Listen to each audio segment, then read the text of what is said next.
Hi friends, అందరికీ good morning. ఈరోజైతే నేను పుదీనా పచ్చడి చేస్తున్నాను అనమాట. పుదీనా పచ్చడి కోసం కావాల్సినవి నేను పచ్చిమిర్చి, ఇంకా పుదీనాను, వెల్లుల్లివి అవన్నీ డీప్ ఫ్రై చేసుకొని రెడీగా ఉంచుకున్నాను అనమాట. కడాయిలో వచ్చేసి నేను టమాటా మగ్గిస్తున్నాను. పుదీనా పచ్చడిలో కొంచెం టమాటా వేస్తే టేస్ట్ ఉంటుంది అనమాట. దాంతో కొంచెం చింతపండు కూడా యాడ్ చేశాను టేస్ట్ కోసం అని చెప్పేసి. ఇంకా ఇది ఇలా రెడీ అవుతున్నది. ఇవైతే నేను ఆల్రెడీ డీప్ ఫ్రై చేసుకొని పెట్టుకున్నాను అనమాట. కొంచెం పుదీనా, పచ్చిమిర్చి, వెల్లుల్లి, ఇంకా వీటన్నీ మిక్సీ చేయాలి.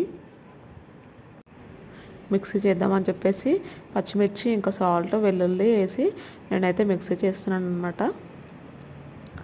మిక్సీ పడుతున్నాను. ఇవన్నీ కూడా మిక్సీ పట్టేస్తాను. Please continue the video.